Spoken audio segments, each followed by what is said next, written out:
Biceps, the key beach muscle, one of the first muscles probably most of us trained if we started training as a teenager.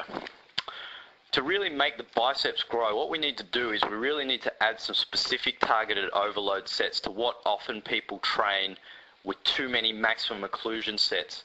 And at that as well, often their form is so loose that they're not getting really great occlusion and they're not getting really great overload as well.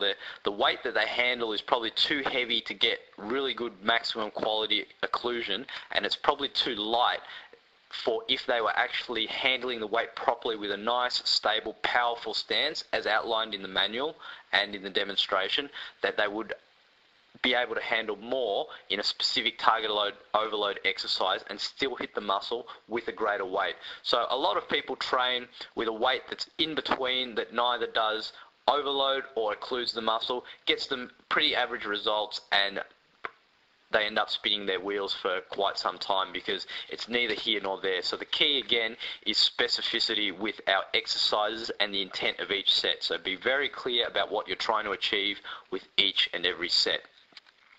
The key to great biceps growth and really getting that specific targeted overload in is to learn how to do the barbell bicep curl effectively and turn it into a real strength and power movement, so you've got a really rock solid specific targeted overload base.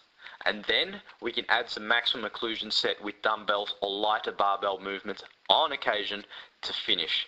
It's very important to realize that the biceps are a small muscle group, and often in many training programs they're done with too many sets. So focus on intensity and quality, hit it hard with some specific targeted overload, some heavier movements with the barbell bicep curl, because that effectively is the squat for your biceps. That's the major exercise that's going to give you the most growth and strength and power. And then just finish it off with a little bit of maximum occlusion, making sure that we focus on the occlusion, not the weight. So it's the quality of the movement, feeling every fiber of the bicep throughout the entire stretch and then the final peak contraction. That's the key.